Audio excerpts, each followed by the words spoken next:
So finally मैंने S Rajamouli की Baahubali the epic movie देख ली एंड इस मूवी को देखने के बाद मुझे वैसा ही फील हुआ जैसा कि एक एपिक मूवी को देखने के बाद, एक लेजेंडरी मूवी को देखने के बाद फील होना चाहिए कि जितनी बार भी आप उस मूवी को देखेंगे आपको गूज़बम्प्स आएंगे ही आएंगे। तो यहाँ तक हमारे लिए कुछ नया नहीं था, लेकिन इसी के साथ ही साथ जैसा कि मैंने अपने पुराने बाहुबली वाले वीडियो में प्रेडिक्ट किया था कि Rajamouli at the end of the day हमें जैक स्नाइडर वाला ही एक सेंडर कट देखने को मिलेगा बाहुबली वर्जन में, और वही हमें देखने को मिला। बाहुबली द एपिक कुछ नहीं, बस एक कंबाइंड स्टोरी है बाहुबली पार्ट 1 और पार्ट 2 का। इसके साथ साथ उसमें कुछ डिलीटेड सीन्स को भी ऐड किया गया है, जिससे कि पुरानी ऑडियंस जो कि बाहुबली पार्ट 1 और पार्ट 2 देख चुकी है उन्हें कुछ नया एक्सपीरियंस करने को मिले। और सिर्फ यही नहीं, बाहुबली के उस लेजेंडरी स्टोरी को देखने का एक नया तरीका निकल के आता है इन डिलीटेड सीन्स के कारण, जिसके कारण ये और भी ज़्यादा एक कॉम्प्लेक्स स्टोरी बन जाती है और काफ़ी अच्छी भी लगती है नए ऑडियंस को एज वेल एज पुराने ऑडियंस को भी अच्छी लगती है। खैर ये तो हो गई बाहुबली द एपिक की बात। अब बात कर लेते हैं उस टॉपिक पे जिसके लिए मैं ये वीडियो बना रहा हूँ और आप ये वीडियो देख रहे हैं, जो कि है बाहुबली द इटर्नल वॉर देवासुर संग्राम। और इस वीडियो में हम बात करने वाले हैं उन स्पेसिफिक पॉइंट की जो कि हमें इस ट्रेलर टीजर जो भी है यार इसमें दिखाया गया है।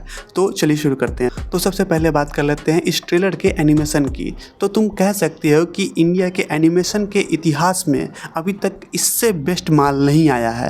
एंड इसके साथ साथ मैं ये कहना चाहूँगा कि जब भी ये रिलीज होगा, चाहे ये इस साल हो या फिर अगले साल हो, जब भी ये रिलीज होगा ये एक बेंचमार्क छोड़ के जाएगा कि भाई अगर तुम्हें अपने एनिमेशन को, अपनी एनिमेशन मूवी या फिर जो भी आप ला रहे हैं, शॉर्ट वीडियो या फिर मूवी सीरीज़ जो भी ला रहे हैं एनिमेशन में, आपको इसे सरपास करना होगा, तभी आपकी वो मूवी या फिर जो भी आप ला रहे हैं वो एक अच्छा एनिमेशन माल माना जाएगा। क्योंकि भाई ये मूवी इंडिया में एक बेंचमार्क छोड़ के जाएगा कि भाई अगर तुम्हें इंडिया में एनिमेशन से पैसा कमाना है तो तुम्हें इसके ऊपर, इसके लिमिट के ऊपर जाना पड़ेगा, otherwise you have no option. क्योंकि रिसेंट के दिनों में तुमने देखा ही होगा कि महाभारत रिलीज हुए है, इसके साथ साथ महाअवतार नरसिम्हा रिलीज हुई है। तो मैं इन दोनों को बुरा नहीं कहूँगा, इन दोनों ने काफ़ी अच्छा काम किया है, काफ़ी फ्यूचरिस्टिक सा विजन लेके इन्होंने बनाया है अपना सीरीज़ मूवी। लेकिन यहीं पर एक बात आती है कि तुम ये बात डिनाई नहीं करोगे कि महाअवतार नरसिम्हा में जो एनिमेशन यूज किया गया है वो काफ़ी हद तक तुम्हें डिसअपॉइंट करता है। तुम इस बात से डिनाई नहीं कर पाओगे। मूवी के कुछ पॉइंट पे तुम्हें ऐसा फील होगा कि कैरेक्टर से अगर तुम डायलॉग हटा दो तो तुम्हें उसके एक्सप्रेशंस, तुम्हें उसकी फीलिंग्स समझ में नहीं आएंगी। एंड यही फॉल्ट है एक एनिमेटर की, क्योंकि भाई एनिमेशन कुछ इस तरह से होना चाहिए कि आप एक्सप्रेशन से बता दें कि बंदे के अंदर चल क्या रहा है, वो क्या सोच रहा है, अगला मूव उसका क्या होगा।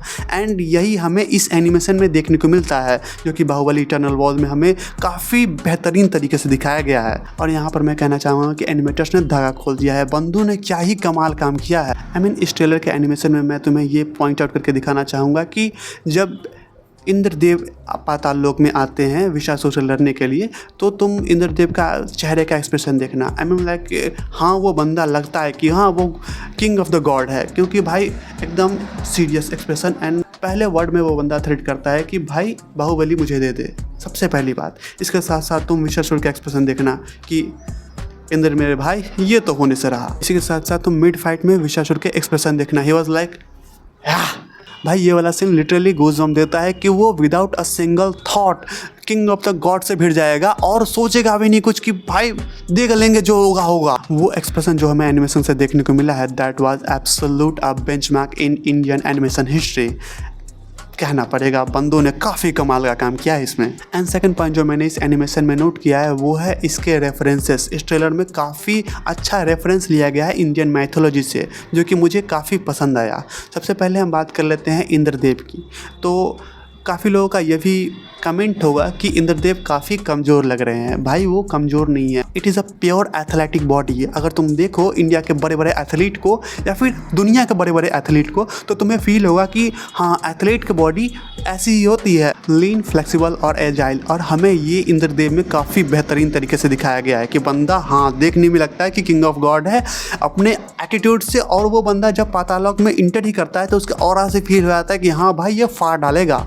एंड सबसे बड़ी बात मुझे इस बंदे में देखने को मिला है, जो कि इंद्रदेव का जिसने भी ये एनिमेशन क्रिएट किया है वो बंदा काफ़ी अच्छा था, उसने काफ़ी सोचा है। क्योंकि अगर तुम देखो इस बंदे के इस पूरे मिड फाइट में वो बंदा एकदम लॉक्ड इन था, एकदम फोकस्ड कि भाई हाँ भाई एफर्टलेसली उसने विश्वासुर को हराया है और पूरे फाइट में तुम देखोगे उसके चेहरे पर एक शिकन भी नहीं है, विदाउट अ सिंगल एक्सप्रेशन उसने उसको हराया और बस लास्ट में एक स्मर्क करता है कि अब तेरे बाहुबली को कौन बचाएगा। एंड यही चीज़ मुझे काफ़ी ज़्यादा अच्छी लगी और मैंने एफर्टलेसली इसलिए कहा क्योंकि भाई वो जब वो विश्वासुर से लड़ रहा था तो वो उसे काफ़ी कैजुअल्स अटैक से हरा दिया, क्योंकि तुम देख रहे हो तो जब भी वो पूरे फाइट में वो बंदा बस अपने टेलीपोर्टेशन का यूज़ कर रहा था, इसके साथ साथ अपने उस थंडर का यूज़ कर रहा था और कुछ नहीं।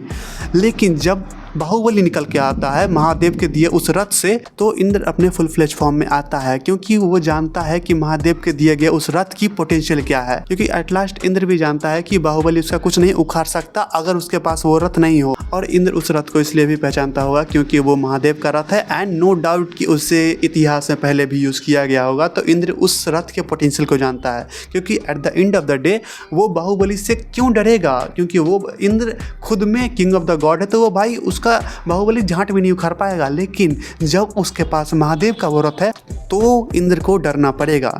एंड वो जानता था कि यहाँ पर अब बैटल इंटेंस होने वाली है, क्योंकि बाहुबली उस रथ पर बैठा है। और अगर तुम्हें पता ना हो मेरी ऑडियंस तो तुम्हें बता दूं कि वॉर चैरियट एक्चुअली में काफ़ी ज़्यादा डिस्ट्रैक्टिव होता है अगर तुम एंशिएंट इंडिया में देखो, क्योंकि इंडियन माइथोलॉजी के हिसाब से तुम्हें हर माइथोलॉजी में एक वॉर चैरियट देखने को मिलेगा जो कि एज ए बून या फिर वरदान हमें देवताओं के द्वारा देखने को मिला है। जिसमें सबसे पहले बात कर लेते हैं रामायण की, जिसमें जब रावण से राम जी युद्ध कर रहे होते हैं तो वो ज़मीन पर खड़े होकर युद्ध कर रहे होते हैं एंड रावण के पास एरियल अटैक जैसे एडवांटेज थे, तो जिसको देखते हुए इंद्रदेव ने खुद अपना एक वॉर चैरियट भेजा था कि आप इस पर खड़े होकर युद्ध कीजिए, आपको काफ़ी ज़्यादा आसानी होगी।